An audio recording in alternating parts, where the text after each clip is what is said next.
Give me 44 minutes and you'll stop replaying bad memories forever.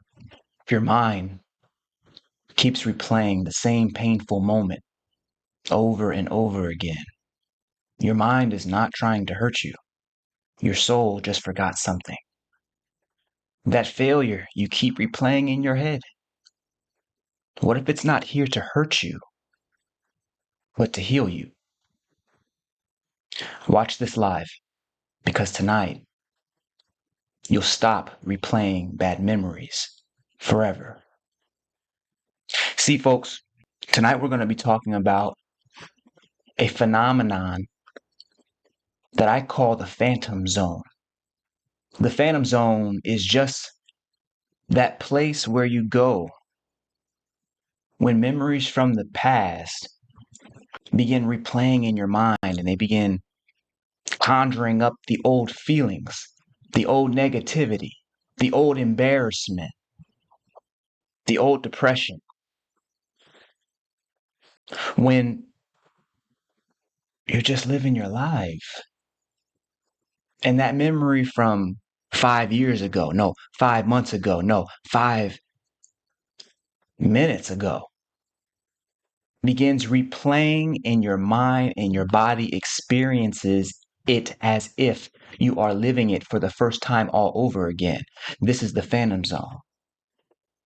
Why do I call it the phantom zone? Because you are dealing with phantoms from the past as if they are present. You are dealing with phantoms from the past as if they are currently here now, as if they are real in the here and now. This is the phantom zone. And so tonight we talk about getting out of the phantom zone forever. And so without further ado, if you're ready to live free beyond fear, welcome here. I'm Dr. Shawn, and I believe you do not need years to heal. You just need one real breakthrough. That's why I invented Transcendent Psychology, and I test it in the real world on real people on my game show, Countdown to Breakthrough, the only game show that heals your soul. Right now, you're on the Breakthrough Live, where we break down the science of healing so that you get your own breakthrough live. On tonight's show, we're talking about how to stop finally replaying bad memories forever. We're talking about living your life in such a way that you no longer have to be assaulted by random memories, random stories from your past, that when you least expect them, begin tightening your throat, begin increasing the tension in your shoulders, as if they have a vice grip on your mind. It's like poison to the nervous system. Our job today is to provide the cure. And so I want to begin with a conversation. I want to take it to the street first. And I want to begin with a conversation that I had with a young lady on the street. Her name is Veronica. And I'm going to show you an episode. I'm going to show you a clip from Countdown to Breakthrough. This is where I'm just now meeting this young woman, but watch how the phantoms, watch how these stories, these ideas, this energy from her past is actually affecting her in the here and now. Though the situation is already gone for her, watch how it affects her. This is going to open up our conversation for the evening. Let's go ahead and get started here. She's challenging, so you if you can. Okay, you want to watch? So it's you? Yeah. Okay, then, all right. Are you up to play? Yeah. Okay, excellent.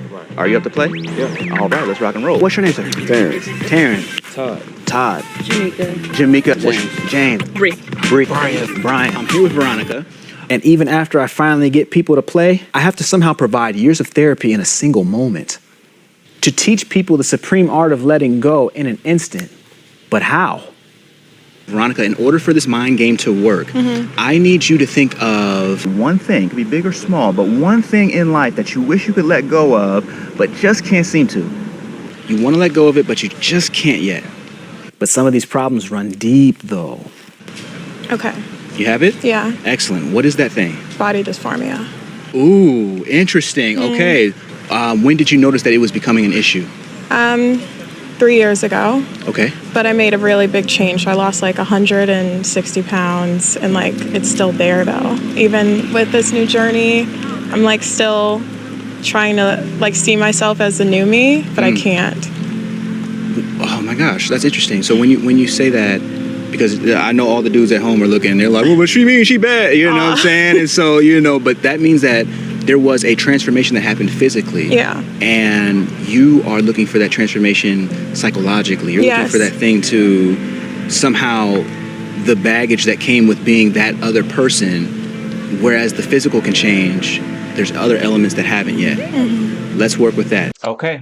So here we are. We've just met Veronica, and she's saying that she's dealing with body dysmorphia, but you and I can both see that there is the body dysmorphia, the body that she used to have, she no longer has.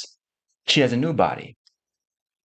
And yet, it is as if she is still contending with operating in the world as if that old self, that old life is still hers now.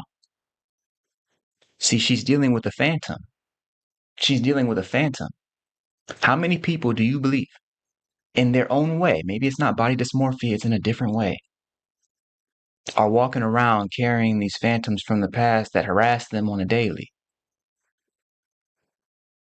causing people to behave and treat other folks out of pocket because they themselves internally, they're haunted by phantoms. And so I'll start with me. I'm going to start with me tonight.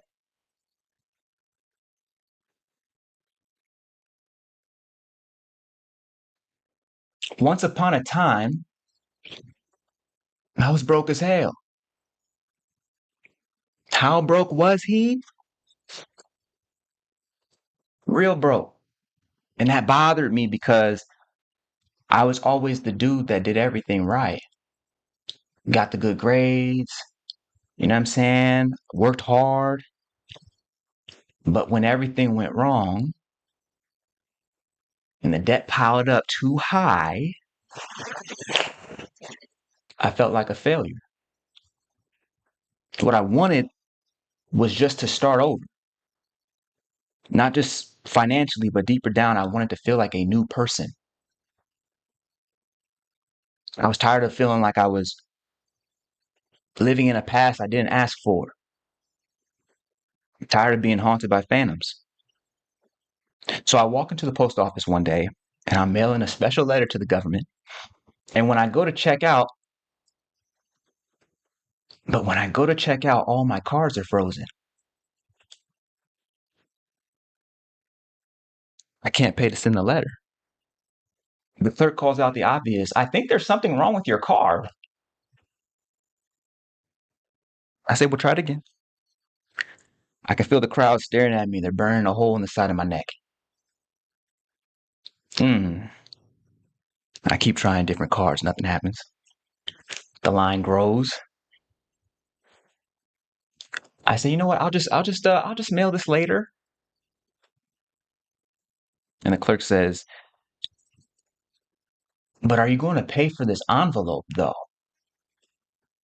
Oh no, I get you want to mail the letter later, but are you going to pay for this envelope though?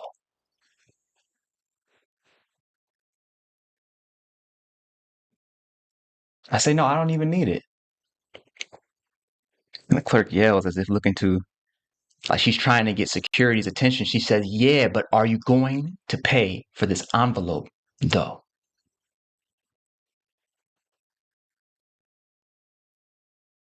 Now I can see the line is looking at me crazy. The envelope costs $1.89. But I got $2 in my wallet. So I say, sure. I was like, sure. But when she hands me the smallest dime and penny back, It feels like she's giving change to the homeless. That's when I plan. That's when I vow to never feel like this again. And it would be cool. We wouldn't be having this conversation if that was the end of it. We wouldn't be even having this conversation if a situation could just stay in the past where it belongs. But to make matters worse, the $2 missing from my wallet now was a reminder that I didn't even need to be in here in the first place. I didn't get to mail the package. So now you just came in here. I just came in here and lost the last $2 that I had. Over the next few days, I get bombarded with instant replays over and over and over again of that clerk saying, "But are you going to pay for this envelope though?" And the people in the crowd. It's like every time the thought hits, embarrassment erupts in my chest, crawling up my throat. I get to asking, how did I let things get to this? I start asking what I could have did differently. And as a whole bunch of I should have known thoughts come to me, that's when I start blaming others, especially parents, for not preparing me enough, not teaching me better, not teaching me to avoid certain opportunities I wasn't prepared to receive. Maybe they should have helped me cultivate my talents sooner so I wouldn't be in this mess. Funny how one memory triggers a pattern of emotional wounding that puts me back in a state of survival. Yes, we will be working with this. Had me trying to overthink a future that I cannot possibly predict, as if thinking more about it would allow me to do something more about it. All to avoid a feeling of failure again. All to avoid constantly being haunted by these phantoms. One day as I'm standing in the mirror, I realized that I'm just looking in the mirror and I'm realizing that, I'm the only one adding meaning to this situation. I'm the only one adding meaning to the situation, meaning to this memory instead of adding love to it. I was the only one holding myself hostage. And so, folks, I'm going to come back to that. I'm going to come back to what happened at the end of that story.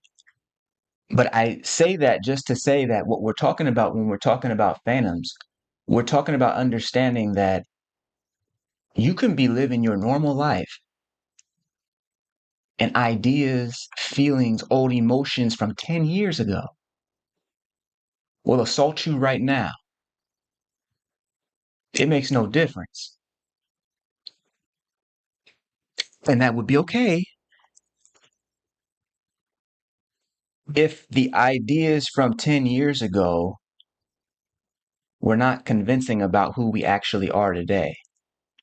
The issue with me and Veronica was that both of us were dealing with phantoms that were not just talking about some past self that wasn't enough, but making our current selves feel like they're not enough, feel like we're not enough. That was the embarrassment. That was the failure.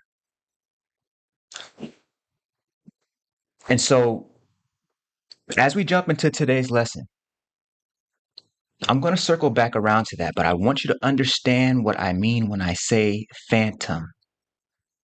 Because we're about to cover the principle, the pattern, and the path, but I need you to understand what I mean when I say phantoms. And I talk about being in the phantom zone.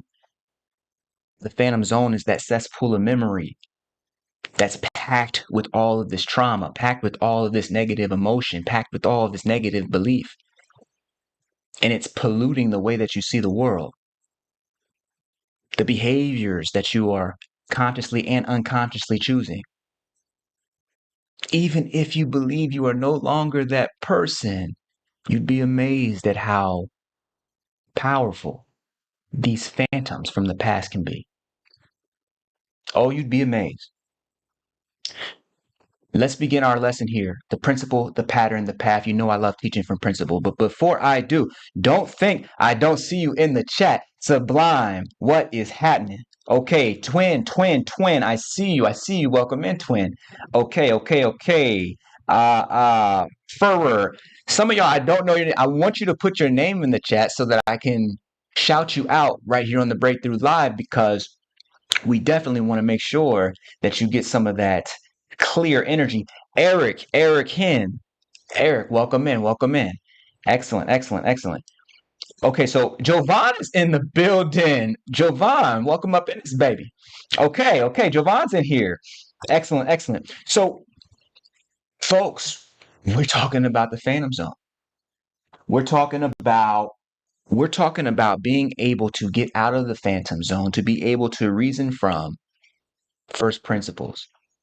Because once we understand the principle of how something works, we can find our own path. We can find our own methodology. But first, I have to understand the principle. Let's get to that right now. And I finally figured out how to see all the chat. Okay, cool. Okay, Twin is saying awareness is everything. At what point did you know or feel you were holding yourself hostage? When I couldn't stop the thoughts. Twin, so Twin is getting right to it. At what point did you know you were getting? He says, at what point did you know or feel you were holding yourself hostage? When the point was, so good of a question, Twin. The point was, that point came when I was looking in the mirror, realizing that I was having this memory, and realizing that the memory still carried a negative signature, an energetic signature that was actually operating in my chest. I could feel it dropping my frequency. I could feel it as if it was happening all over again. Every time the memory hit, it was as if it was happening all over again. I said, oh, this ain't current. This ain't current events. Like, what? This is not happening right now. Why should I feel as if it is? And not just the situation. Because what happens is you have the memory of, oh, how should I get out of this? But then you also kind of count your little blessings. Them $2 that was in my pocket, I was kind of like, okay, cool. What would have happened had I not had the two? You know what I'm saying? Like, was she to call security on a pimp? Like, you know what I'm saying? All of a sudden, what would have happened? And so, what would have happened? I start going down these different rabbit holes, and now I'm still standing in the mirror holding the toothbrush, but it's been 10 minutes. And I haven't started brushing my teeth yet. I know somebody feels me. Say yes in the chat if you've been there before. I know somebody feels me, where it's like, wait, I've been standing here in my head thinking about something that is not currently happening, and allowing it to affect me psychoneurologically to the point where I leave my present conditions and I'm back in the past, sweating, choking, nervous, looking at people. Twin says, feel you. Yes, sir. His other twin says, yes. He said, Twin says, oh, heck yeah. Okay, so he threw that in there twice. Yeah, Sublime saying, yeah, absolutely. Welcome in, Tanya. I do see you. Twin's wife is in here. Tanya, is it Tanya or Tania? I got to get that right. Okay, I think it's Tanya. It's looking like Tanya. But yeah, so that was the moment. That was the moment, champ. And it was like, okay, what do you do about that? What do you do? So what you do is remember this principle. Actually, let's go ahead and get to the principle before I keep jumping. Let me see this is what I'm talking about here. We need to understand the principle of a thing. We need to understand the principle really behind the solution. Then we'll unpack the pattern behind the thinking that would even necessitate a solution. And then we'll identify the path forward. So the only principle that I want you to know tonight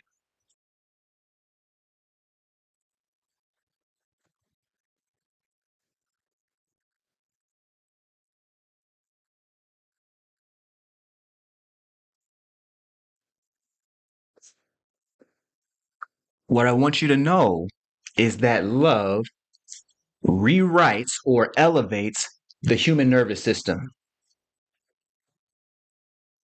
What I want you to know is that love rewrites, which is to say, love elevates the human nervous system. Now, when I say love, I'm not just talking about just an emotion. I'm talking about the totality of reality. I'm talking about the felt sense of oneness. I'm talking about the deep connection to all that is. It can be harnessed as an emotion, utilized as an emotion, sent as an emotion, felt as an emotion. The emotion is divine. That's just not all there is to it. You understand? So once we can tap into this frequency, once we can tap into the feeling of love, the emotion is key.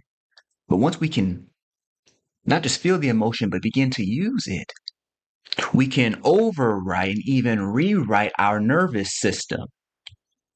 So let me explain. Let me explain how this worked for me. Let me explain what I'm saying. Remember, I was saying I was in the bathroom essentially holding a toothbrush for 10 minutes, and I was like, hold on. By the time I came back to the present moment, I had already felt all of the feels. It was as if my nervous system, my nervous system was back in the past, feeling all of the things that should have been processed in that moment, but carrying them forward all the way to present day. That's an issue. That's an issue. So what I had to do, sitting there looking at into the mirror, I closed my eyes and went directly to the memory itself. Mhm. But when I send love to the clerk, I go back in my mind into the memory itself with the woman, the clerk, saying, "But are you gonna pay for this envelope though?" I go right back to that situation. Recall the smells, the lights, the texture of the desk of the post office, the people on the line. Go right back to that memory. Right as she's saying, "But are you gonna pay for this envelope?" Right at that moment, I take the feeling of love that I can feel in the present moment, and I take it back into this memory, and I begin to share that feeling of love with every single thing that is inside of the memory. I begin to send love to everything that is inside of that memory. If I was the one that was adding meaning, if I was the one that was adding a negative meaning to the situation, could I be also the one that adds love to the situation? How might that change me? How might that change the way I feel? How might that change the way I remember? See, when I send the love to the clerk in my memory, just as she says, "But are you still going to pay for that envelope, though?" Just as she says that, the memory still plays as before. But now it has no power. The memory still plays. Everything's still, but now it has no power. Everything in that memory gets doused with love. It changes how I associate meaning to the memory, changes what I believe about the memory. And therefore, it changes the memory, even without changing the events. Someone say, "You understand." Say, "I understand." That's because in the place of that overwhelming embarrassment crawling up my throat is just love. In the place of that overwhelming embarrassment is love. I see clearly how love applied to memory rewires me psychoneurologically, reprogramming me in an instant. I can see how love applied to memory rewires my psychoneurological programming in an instant. And watch this. It only costs $2. And it only costs $2. You see, that's the difference. That $2 just 20 minutes ago meant something completely different than it does once I have tapped into the divine origin, the fundamental fabric of existence. Once I have returned to clarity, all of a sudden that $2 takes on a different meaning. The most important lesson of my life. And it only costs $2. Someone say you understand. If you understand. So when we return back to this principle, folks,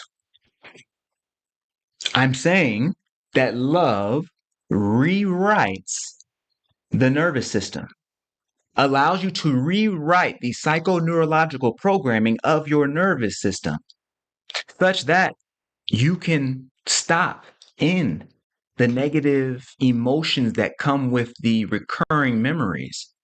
And without that emotional fuel, the memories just stop coming.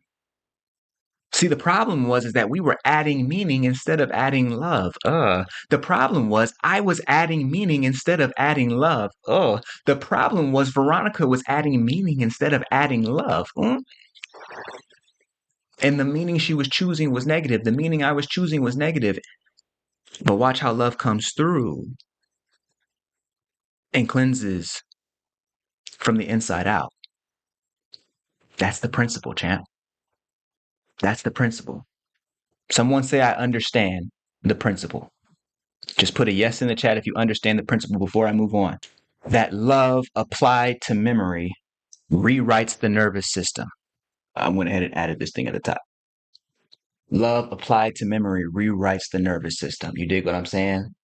When I take that love back into the memories that are recurring, back into the bad memories, and I can wash the bad memories. When I say wash, what I'm really doing is just redefining the meaning that I'm giving to situations, events, persons. And rather than using force to try and push them out of my mind, I offer them awareness instead, attention instead, love instead. And somehow, because I'm not trying to protect myself anymore, somehow there's no longer a need to. This is key. What are we saying up in here? What are we saying? Okay. Twin saying, yes, I understand. Sublime saying, I understand. Other twin saying, I understand. Tanya saying, you got it. Okay, it's time. Yeah, okay, go right. I got you. I got you, Tanya. All right. Cool. Okay. I'm hearing somebody say it does change the events in the present moment. Brilliant. I understand. Excellent. Might I add, for those that don't go to church, this is my church. Say it again. I understand. Okay. He said this is church. We in church. You know what I'm saying? So meaning is projected outcomes, which really is never your intention because love was never a factor in the equation. Say more, twin. I want to make sure I'm catching that right. Meaning is projected outcomes. Okay. Now that I get. You're saying which really is never your intention. I'd like for you to say more. Okay, so now that we understand the principle that love applied to memory rewrites the nervous system, we need to now understand the pattern. Like, why do we need such a solution in the first place? What is this principle actually solving for us? Well,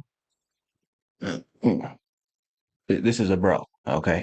This is a bro, but this is his brain, okay?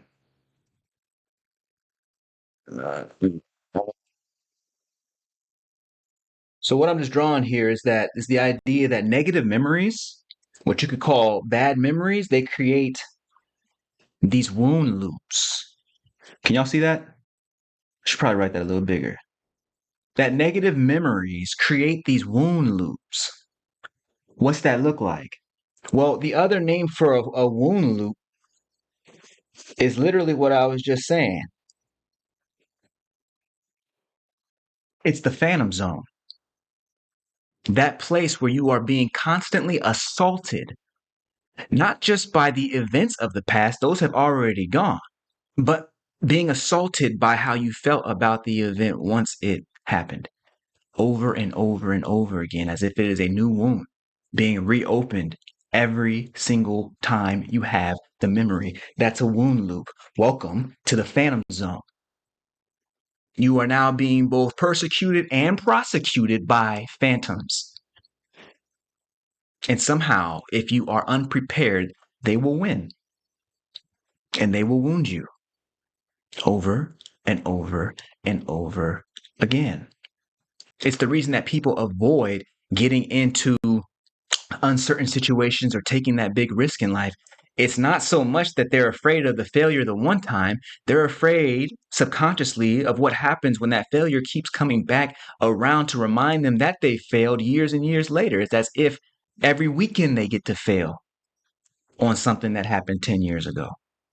Sometimes every day they get to fail and experience that tragedy over and over and over again on the daily. They're wrapped up in the phantom zone. So how does this work? So what happens is you have this event, okay?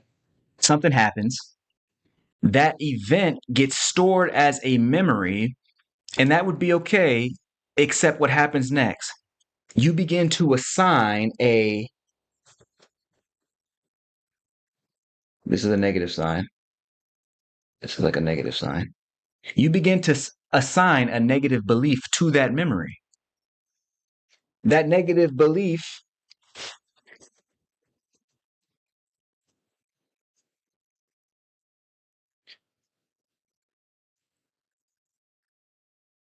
see if I can get that. That negative belief creates a negative emotion. This is an N. That negative belief creates a negative emotion. And guess what? Every time you think of this memory, the negative belief triggers, and therefore the negative emotion triggers. Because the negative belief is attached to the memory, and the negative belief is what creates the negative emotion. Every single time that the memory of this event triggers in your mind, it could be something somebody else says, something somebody else did. It could be something you saw on television. It could be something you saw in a movie.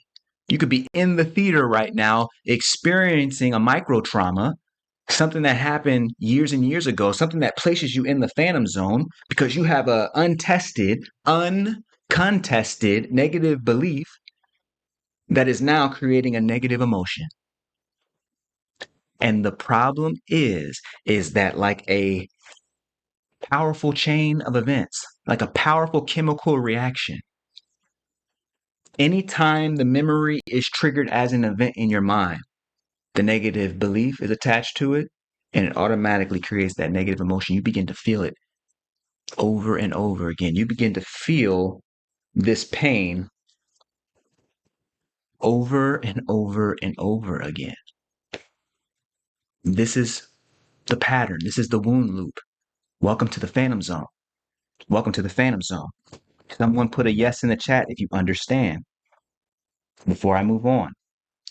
Because as long as you understand that the pattern is that negative memories create wound loops, negative memories put you in the phantom zone, because attached to those negative memories is the negative belief. Attached to that negative belief is the pain, the emotional pain. It triggers and creates the emotional pain anew each time that memory is triggered inside of your mind, and you can't really be in control over what somebody happens to say. Someone could be joking with you in the nicest way possible and say that one thing that has you standing in the mirror with a toothbrush in your hand for 10 minutes and you haven't even started brushing yet. Because you're so far gone in the past, dealing with a situation that cannot be dealt with now, that no longer exists, but dealing with it as if it does. Welcome to the Phantom Zone. Okay, I'm hearing yes, yes, yes. Excellent, excellent, excellent, excellent. Okay, so we've covered the principle that love applied to memory rewrites the nervous system. Cool. Now we know the pattern that negative memories create the wound loops, put you back in the phantom zone. Okay. And we know that's possible because negative memories have negative beliefs attached to them. Those negative beliefs, of course, create the negative emotion, trigger the pain, rebirth it, give rise to it again to the point where you feel it every single time you have that memory. Okay, so what's the path forward? Let me make sure I'm getting all the questions. Let me make sure I get everything before I punch on. Okay, so excellent sound. Twin saying, if you ever realize you think of every outcome, but what's the one thing that actually tilts you? It's love in every circumstance. Now it may not look the same, but It has the same foundation. Right. Right. Builds you, shapes you, breaks you, or makes you in every turn. That is love. But it's the unshakable frequency. One can say, I lost everything for love, but in a decade, say I rebuilt in love. Yeah. Yeah, for sure. For sure. Okay. So he's saying you could say I lost everything in love. I lost everything for love, but in a decade, say I rebuilt in love. He put the in there for me, champ. Like, hey, for sure. That's great. Excellent, excellent thinking. Excellent thinking. Okay, Tanya's saying negative thought leads to negative emotions, leads to negative behavior. Absolutely, absolutely, absolutely, absolutely leads to negative behavior. And then what's interesting is that negative behavior begins to shape future beliefs. The negative behavior begins to shape future thinking, future emotions, and of course, future behaviors. So you get into these feedback loops, these cycles that are vicious. That's one of the reasons I call it the Phantom Zone, because it's kind of like the Phantom Zone in the DC comics was, a place where Superman would send bad guys so that they could never escape, right? So it's just like a endless abyss where they just, there's no jail that could hold these kinds of bad guys. So they zapped them with a ray and flew them into the Phantom Zone. And that must have been where the idea, the term for me came from. I was kind of like, okay, well, wait a minute. Like that same joint happens. That's what it feels like to be trapped in emotional trauma, to be trapped in the circumstances and events that we believe define us. That's what it feels like. That's what it feels like to be trapped by history, or what we call history.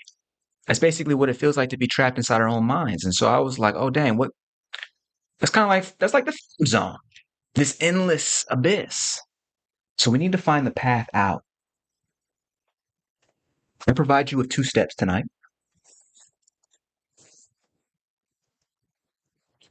1 and 2, so there can be no mistaking. 1, then 2, so there can be no mistaking. Step 1.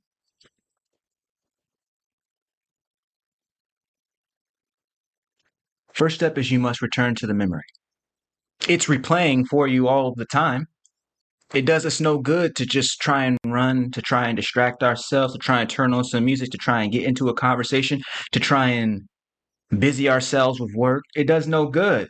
Those things can be temporary fixes. They can be temporary distractions, rather, but they fix nothing. Temporary distractions that fix nothing.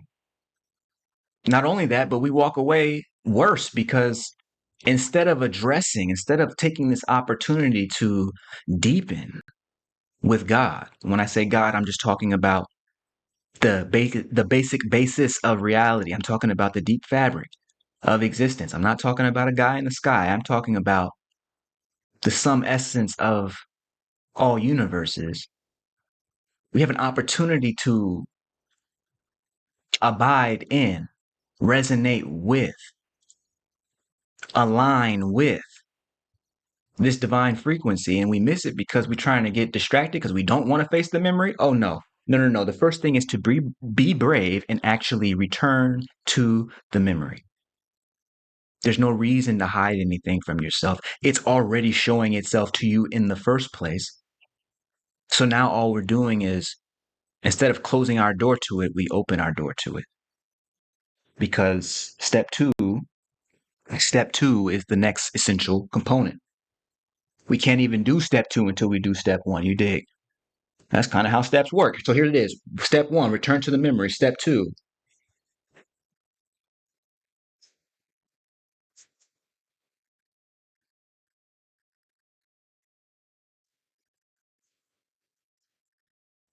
is add love, not belief.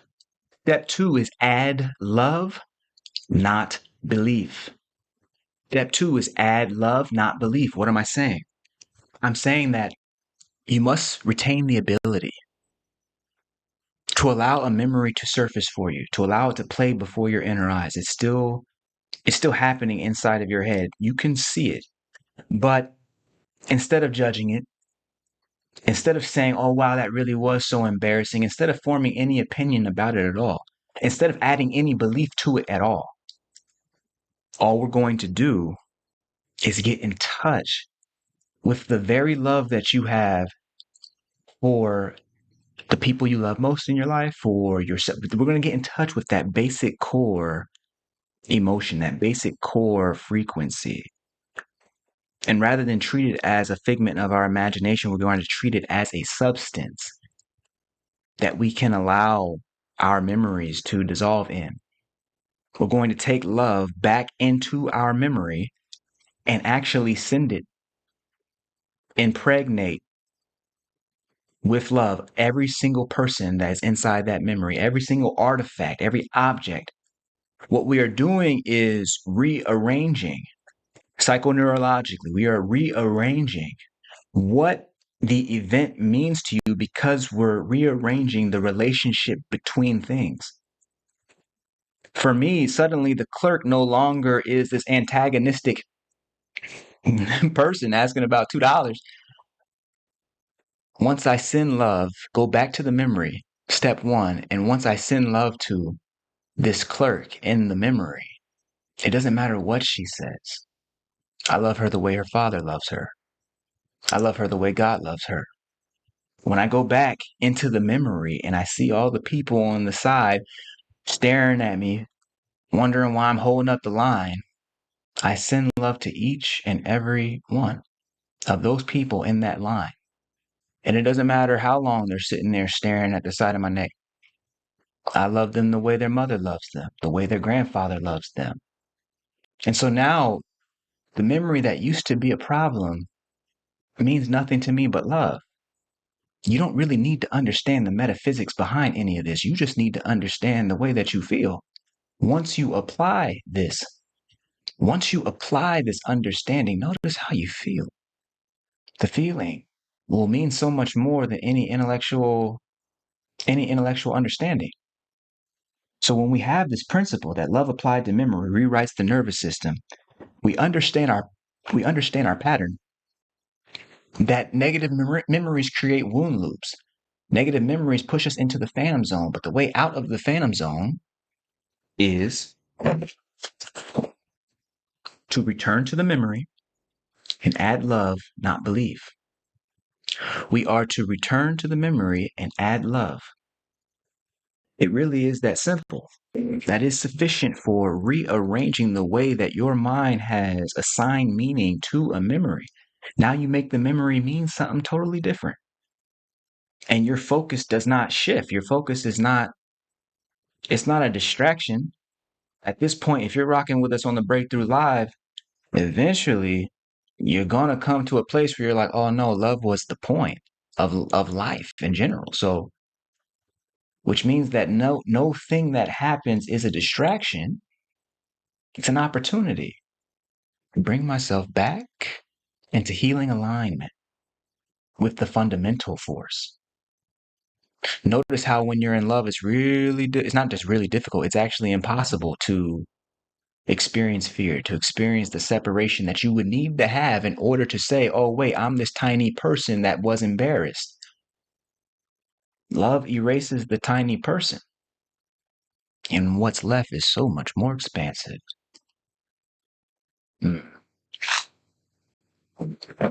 Put a yes in the chat if you understand. Put a no in the chat if you don't understand.